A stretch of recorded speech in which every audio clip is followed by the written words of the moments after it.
Kumbagay nabasa ang ibon, sa respiratory ang ibibigay kong prevention pagdating.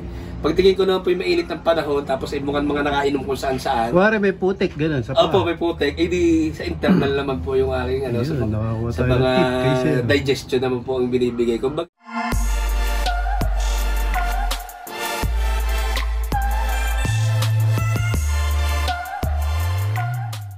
So pagdating sa karera sir, paano naman yung ginagawa niyong sistema? Well, nung araw sir, nung 1990 to 2004, na-adapt ko na yung system ng father ko. Well, nung araw pa is talagang malakas kami mag-training. Advantage kasi kami dahil meron kaming tracking, may construction business kami nung araw. So yung tracking namin, araw-araw bumibiyahe na Sariaya. So yung kalapati namin, hindi na naglo-low fly dito sa umaga. Doon ang low fly nila, araw-araw yun. Sariaya? Sariaya. So, kaya kung mapapansin nyo yung record ni father nung araw, talagang pag ate mo lang gumakakalawag lang, imamaniin niya sa, sa lipadan kasi yung aming kalapati is sanay na sa lugar na yun. Kumbaga yung... Baga yun na yung ronda nila? Opo, yun na yung ronda nila. Mga ilang kilometers yun mula dito? Mula dito, mga 49 to 50 kilometers. Malayo rin. Opo, araw-araw na yun na doon pinadadala ni father. Nung panahon ngayon, baga nung relate ko naman dito sa akin, sa present, inadapt ko yon hanggat kaya kong may means na makapag-training ako, pumipilit talaga akong mag-training. Ngayon, dahil wala na kaming tracking, 3 times a week ako nagtotos sa around 50 kilometers. Pagdating sa training proper. Sa ano naman, sa medications, nung araw, may nakapagturo sa amin si Divine Slope sa Arangke. So, may mga mixes yun ng gamot na ginagawa. So, yun yung ginagawa namin ng araw ni Airpods. Kaya lang, through time, nakalimutan na.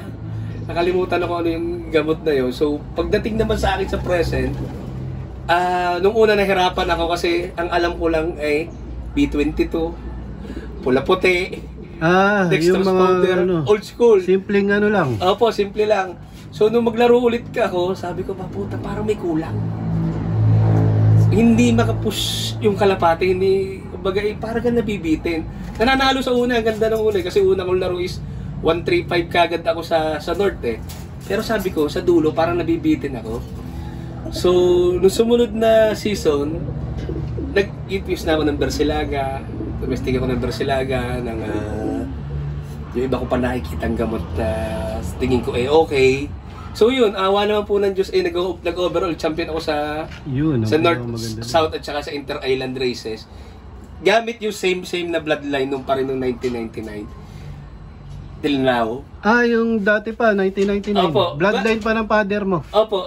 Hindi naman totally bloodline lahat ni father. Kumbaga, yung na-infuse namin, naidagdag is same bloodline pa rin. Kumbaga yung Pujoka at saka Banbondre na gamit na namin nung araw, nung bumalik ako, kumuha ulit ako sa ibang tropa na mai-ano doon para makarami ako. Pero iisa lang po silang lahi. Kumbaga old school pa din. Pagdating sa mismong karera, nagtotos kayo, sir? Pagdating po ng derby na, ako po ay hindi na masyado nag-totos. Ang pinakatos ko ay 20 kilometers na lang. Para lumipad lang kasi minsan kasi hindi na naglilipad ang ang kalapate pag derby, pero hindi na ako masyado nagtotos na yung mga 50 kilometers hindi niya na nilalayo. Nagbabawas na po ako. Kinakapa ako din pagtingin ko kung kaya totos ako, pagtingin kong hindi naman kailangan ng ibon na itos, mas kailangan nilang pahinga, doon ko po ibinibigay yung kumbaga tinitingnan ko po kung ano yung needs ng ibon. Yun, pinaka-importante. Para ibigay sa kanya. Kasi napapansin ko doon sa iba, dahil akala nila ay magaling ang nagmi-midtos, kahit ang ibon nila ay hindi na kaya, dahil kailangan mag-midtos, pag-midtos sila. Ay ang akin, pagka tingin ko ay, pagod na ang ibon, na kailangan nito ipahinga. Hindi ko na para siya persahin pa. Baga, minsan 3 days walang lipad, hinahayaan ko lang. Ganun lang po. Walang pakawala. Dito Opo, lang, walang pakawala.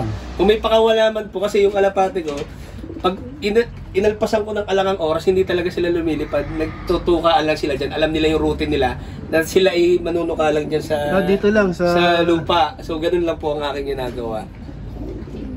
Baga, hindi sila pinopersang ano. Opo, hindi ko po Ibig sabihin, yung sistema nyo, kung ano yung hinihingi ng pagkakataon, yun lang yung binibigay sa kalapate. Pero pagka po matayo pa ang derby, talaga pong ako'y pwersahan.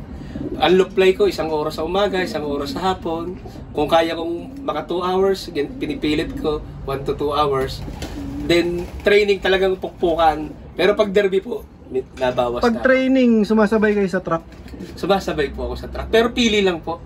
Pinipili nyo. Pinipili Pero mas ko. gusto nyo self-training. Self-training po. Yun. Ang iniiwasan ko po kasi sa track yung biglang sakit.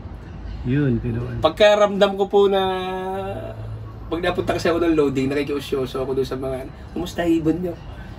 Hindi lang ang tinatamaan. Yeah. Nakikichismis-chismis ako doon. Pagka nararamdaman ko, maraming nagre-reklamo. Naku, ang tama, puro adeno puro ganyan. Hindi ako nakakarga. Kumbaga, Opo. Late po kasi ako marga. Darating ako maaga. Sinasurvey mo na yung Oo, sinasurvey ko muna. Dadating ako na maaga. Pagdating ko na maaga doon, makikipagkwentuhan muna ako. Pagkaramdam ko alanganin, sabi ko, naku, hindi ko naman kailangan sumakay dito. Ako naman ay malayo ng abot. Hindi na muna ako kakarga. Makikikwento na lang ako. Nakikiramdaman ko din po yung sitwasyon. Mahirap naman po makipagsabayan pag alam yung malala ng sakit. Meron kasing panahon ang truck training na talaga sakitan Oo, meron nga. Opo, ayun pong iniiwasan ko. Kaya hanggat maaari, kung kaya kong mag self-training, gagawa ko ng paraan. Opo. Pagka ganong tingin yung kubare, naramdaman nyo na may panahon ng mga sakit-sakit. Ano binibigay nyo sa kalapate nyo? Ako po yung nagpe-prevention na kaagad. Pagka po sa adeno, hindi mga gamot po sa adeno ang aking ibinibigay. At saka po pagkaka-arrival, ang gawa ko po ay halimbawa po ay maulan ng panahon, tingin ko ay kung saan kumbaga nabasa ang ibon, sa respiratory ang ibibigay kong prevention pagdating.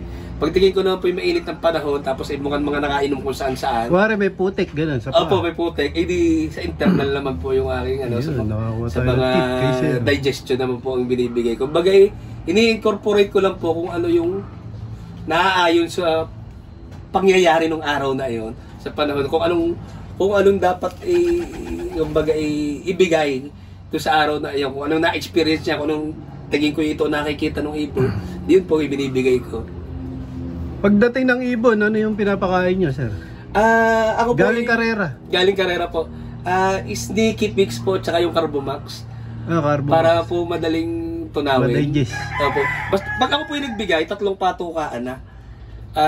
Carbo, Sneaky, tapos yung regular nilang patok. Bahala sila mamili. Oo, naroon na ho lahat, nakahayin na. Nakahayin na lahat. Pero napapansin ko din naman hindi rin nila to tinutuka yung malalaki. Doon din sila nakatutok sa Carbomax at saka sa Snakey. Alam talaga ng ibon kung ano yung kakainin nila. Alam po ng ibon kung anong kakainin, kung saan makakatunaw. Yun po, hayin na lahat doon. Then sa painom naman po is the Belgasol. Belgasol. Opo, Belgasol. Hinahaluan ko ng glucose. Tapos may halo na ring antibiotics. Magkakasama. Sa lubong na? Opo, 3 na po. Magkakahalo na. Nakakuha tayo ng tip kay sir. Sa racing.